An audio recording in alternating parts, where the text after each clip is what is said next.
Welcome to basic educator. Basic educator में आपका स्वागत है। साथियों, स्वागत है आपके अपने चैनल बेसिक एजुकेटर में। साथियों, बेसिक एजुकेटर एकमात्र ऐसा चैनल है जहां पर आपको शिक्षा जगत से जुड़ी सभी जानकारियां पूरी प्रामाणिकता के साथ और सही समय पर उपलब्ध होंगी। साथियों, अगर आप पोस्ट ग्रेजुएट हैं और शिक्षक बनना चाहते हैं राज्य सरकार के अधीन विद्यालयों में, तो ये वीडियो आपके लिए ही है। तो बने रहिए वीडियो के अंत तक, कहीं मत छोड़ के जाइएगा। तो साथियों, अभी कुछ दिनों पहले लोक सेवा आयोग ने, उत्तर प्रदेश लोक सेवा आयोग ने प्रवक्ता, जो राजकीय इंटर कॉलेज में प्रवक्ता होते हैं, उसके लिए वैकेंसी निकाली है। ऑनलाइन आवेदन 22 दिसंबर से शुरू हो गए हैं और 18 जनवरी तक ऑनलाइन आवेदन होंगे। तो साथियों, ये प्रवक्ता की वैकेंसी हैं जो कि लेक्चरर कहलाते हैं इंग्लिश में, या पीजीटी भी कहा जाता है। तो साथियों, देखते हैं आगे विज्ञप्ति में क्या कहा गया है। साथियों, ये विज्ञप्ति जो है वो राजकीय इंटर कॉलेज में है। जो एडेड स्कूल होते हैं वो नहीं है, ये राज्य के सीधे स्टेट गवर्नमेंट के अधीन होते हैं।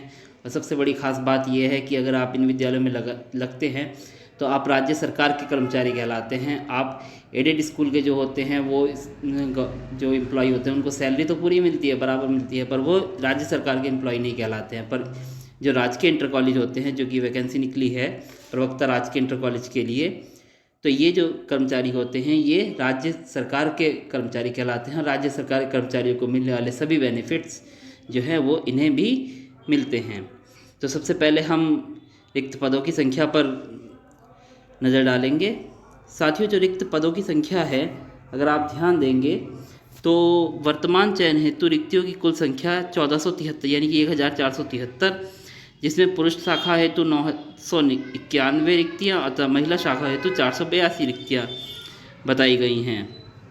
विषयवार रिक्तियाँ जो हैं आप इस विस्तृत नोटिफिकेशन में देख सकते हैं। जैसे कि आप देख पा रहे हैं, हिंदी में 98 है, इंग्लिश में 100 है, भौतिक विज्ञान में 105, रसायन में 106, जीव विज्ञान में 137, गणित में 132, संस्कृत में 46, अर्थशास्त्र में 56, नागरिक शास्त्र में 47, भूगोल में 60, इतिहास में 42, समाजशास्त्र में 30, शिक्षा शास्त्र में 1, उर्दू में 20 और वाणिज्य में 11।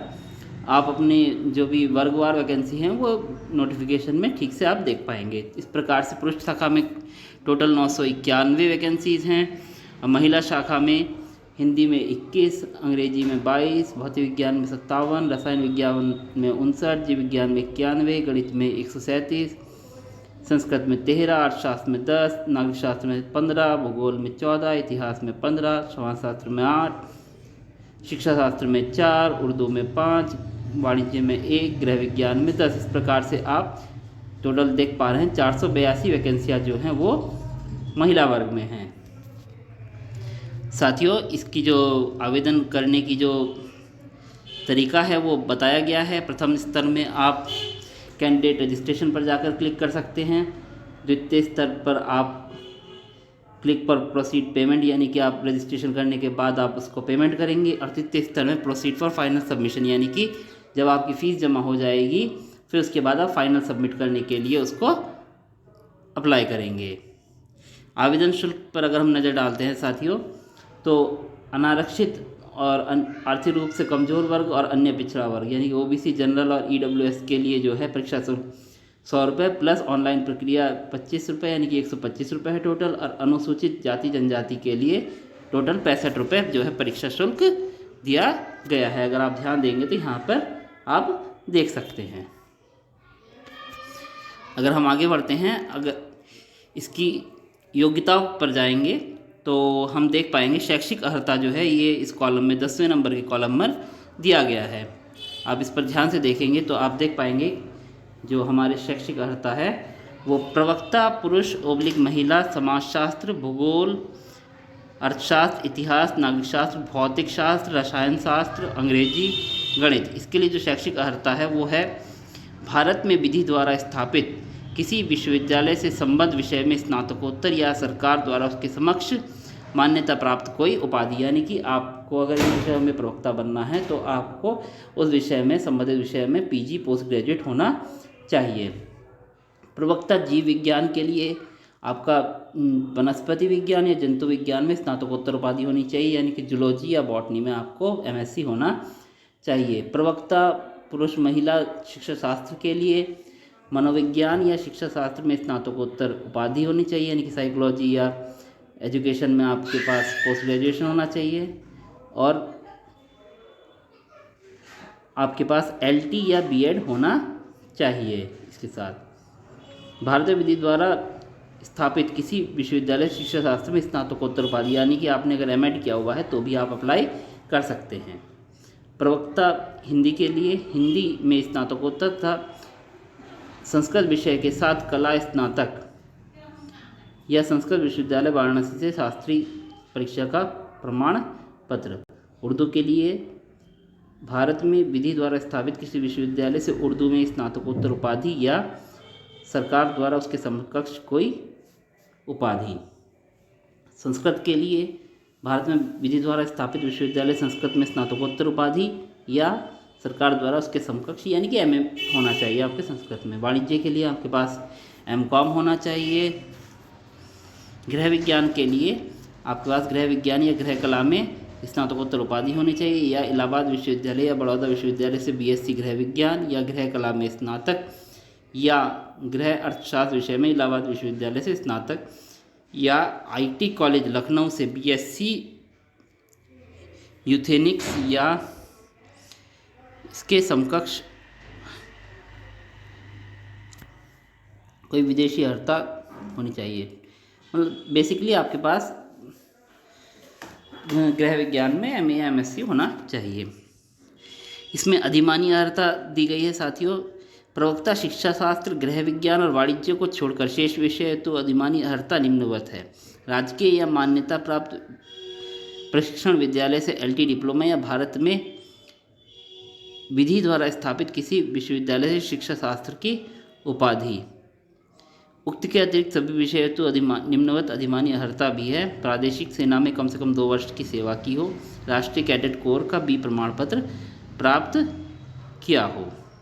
तो साथियों एक चीज़ इसमें ध्यान देने वाली बात है कि इसमें B.Ed को अधिमानी अर्हता के रूप में रखा गया है, यानी कि ये आपकी अनिवार्य शैक्षिक योग्यता नहीं है B.Ed। यानी कि अगर आपको मतलब प्रवक्ता के लिए अप्लाई करना है किसी भी विषय के लिए में शिक्षा शास्त्र को छोड़कर, तो आप बिना B.Ed के भी अप्लाई कर सकते हैं। अगर आप उस विषय में MA या MSc हैं तो आप अप्लाई कर सकते हैं। अगर आप B.Ed नहीं हैं तो आपको डरने की कोई ज़रूरत नहीं है, आप अप्लाई कीजिए, इसमें कोई प्रॉब्लम नहीं होगी। यानी कि B.Ed एक सिर्फ अधिमानी अर्हता है, ये अनिवार्य योग्यता इन पदों के लिए नहीं है। आप अगर सिर्फ PG भी हैं, पोस्ट ग्रेजुएट भी हैं, तो आप उस पद के लिए एलिजिबल है। इसमें नोट दिया गया है, प्रवक्ता गृह विज्ञान पद हेतु केवल महिला अभ्यर्थी ही पात्र हैं, क्योंकि उन पदों की रिक्ति केवल महिला शाखा के लिए है। एक से अधिक विषयों के आवेदन हेतु अभ्यर्थी केवल उसी विषय पद के लिए अर्ह होगा जिसके प्रश्न पत्र की परीक्षा में वे सम्मिलित होंगे। यानी कि अगर आपने 2 पदों के लिए अप्लाई किया है तो आप जिस पद के लिए परीक्षा में सम्मिलित हो रहे हैं वही आपका आवेदन मान्य होगा। गृह विज्ञान की जो पोस्ट है वो केवल सिर्फ महिला अभ्यर्थी ही उसके लिए पात्र हैं साथियों। तो अब बिना में आपको डरने की कोई बात नहीं है, अगर आप B.Ed नहीं हैं तो भी आप अप्लाई कर पाएंगे। साथियों इसमें जो आयु सीमा है वो 21 वर्ष से कम नहीं होनी चाहिए और 40 वर्ष से अधिक नहीं होनी चाहिए 1 जुलाई 2020 को। यानी कि कैंडिडेट का जन्म 2 जुलाई 1980 से पहले ना हुआ हो और 1 जुलाई 1999 के बाद नहीं होना चाहिए।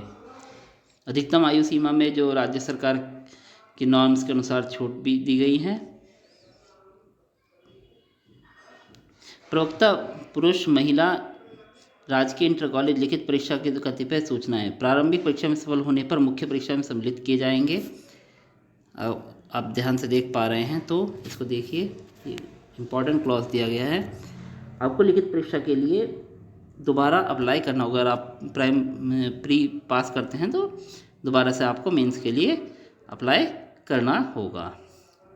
तो ये कोई बड़ा टॉपिक नहीं है। अब साथियों हम इसकी एग्ज़ामिनेशन स्कीम पर जाना चाहेंगे कि इसकी परीक्षा होती किस प्रकार से है, क्या इसका सिलेबस होगा, क्या ये इसमें स्कीम रखी गई है। तो साथियों इसमें जो परीक्षा होगी आप अगर देख पा रहे हैं तो मैं आपको दिखाना चाहूँगा।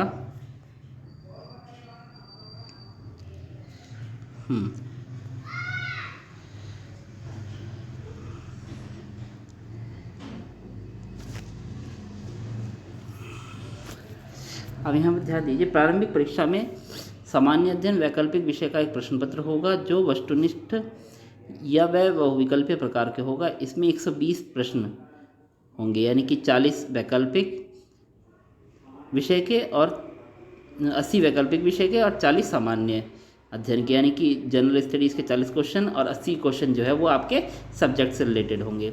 सामान्य अध्ययन का जो सिलेबस है वो है सामान्य विज्ञान, भारत का इतिहास, भारत का राष्ट्रीय आंदोलन, भारतीय राजतंत्र, अर्थव्यवस्था, संस्कृति एट्सेट्रा। वैकल्पिक विषय जो है आप जो चुनेंगे उसके अनुसार होगा। मुख्य परीक्षा साथियों, ये आपके इसमें 2 प्रश्न पत्र होंगे। प्रथम प्रश्न पत्र हिंदी और निबंध का होगा। ये जो आपका मुख्य प्रश्न पत्र होगा ये लिखित होगा, डिस्क्रिप्टिव होगा। इसमें प्रथम प्रश्न पत्र में हिंदी और निबंध आएगा, 2 घंटे इसका समय होगा, 100 पूर्णांक होगा। इस प्रकार द्वितीय प्रश्न पत्र जो होगा वो आपका जो सब्जेक्ट आपने चूज़ किया है, जिसके लिए आप पेपर दे रहे हैं, जैसे हिंदी के लिए दे रहे हैं तो हिंदी, इंग्लिश के लिए दे रहे हैं तो इंग्लिश, समय 3 घंटा होगा, पूर्णांक 300 अंक होंगे। यहाँ पर साथियों इसमें आगे पाठ्यक्रम दिया गया है। प्रथम खंड में हिंदी, द्वितीय खंड में निबंध होगा और फिर उसके बाद वैकल्पिक विषयों के प्रश्न पत्र दिए गए हैं। तो साथियों, अगर आपको वैकल्पिक विषयों के आपके विषय अनुसार सिलेबस देखना है तो आप इसको उत्तर प्रदेश लोक सेवा आयोग की वेबसाइट से जाकर पूरी तरीके से देख सकते हैं और अपनी तैयारी को एक भली भांति प्रकार से बहुत अच्छे तरीके से स्वरूप दे सकते हैं और आगे एक अपना शिक्षक बनने के लिए रास्ता प्रशस्त कर सकते हैं। इस प्रकार से आप देख पा रहे हैं कि यहाँ पे प्रत्येक विषय का सिलेबस दिया गया है।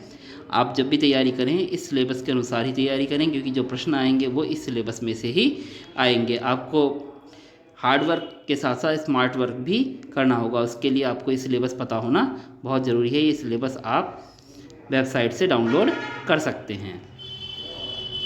तो साथियों, मैं आशा करता हूँ कि आप अच्छे से तैयारी करेंगे और इस वैकेंसी के लिए अप्लाई करेंगे और सिलेक्शन लेकर राजकीय विद्यालयों में प्रवक्ता के पद पर आसीन होंगे। मेरी शुभकामनाएं आपके साथ है। साथियों, कैसा लगा आपको ये वीडियो कमेंट बॉक्स में ज़रूर लिखें। जो भी आपके साथी हैं, शिक्षक साथी जो टीचर बनना चाहते हैं गवर्नमेंट स्कूल्स में, तो उनको आप ये वीडियो शेयर कीजिए। वीडियो को अगर आपको पसंद आया है तो इसको लाइक कीजिए और हमारे चैनल को सब्सक्राइब जरूर करें, हमें मोटिवेट करने के लिए, इस प्रकार की सूचनाएं आप तक पहुंचाने के लिए। धन्यवाद। Thanks for being with basic educator.